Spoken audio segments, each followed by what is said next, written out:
So today's the day. We finally get to install Verizon 5G. Just want to walk you guys through what's in the box here. If I can get it open. One second. So it looks like we have our modem router.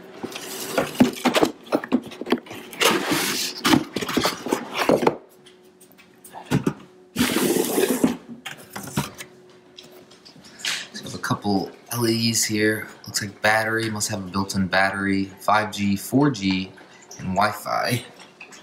Let's take a look at the back. So what connections we have. We have an on-off switch, we have power, we have a reset, we have our Ethernet plugins, we have our phone. Maybe they're gonna have some sort of phone service soon. And then we're gonna have our internet coming in there. It's pretty much the system. Let's see if we can get it hooked up and see what kind of service we get. Waiting for it to power on here. We have a couple lights. As you can see, we got the 4G, the battery must be charging, the power is kicking on.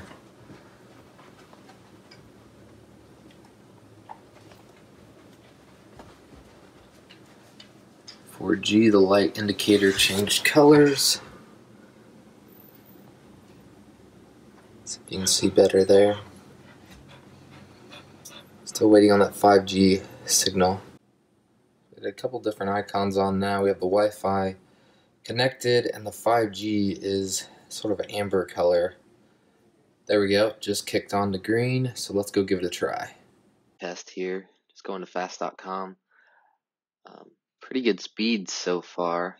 Looks like it's hovering around 640, 650. Gonna get to 700, there's 700. There we go, we'll show more information to see what our upload and latency is. Takes a while to load, but 35 milliseconds, not the best ping. And our upload speed's pretty decent as well, 100 megabytes per second.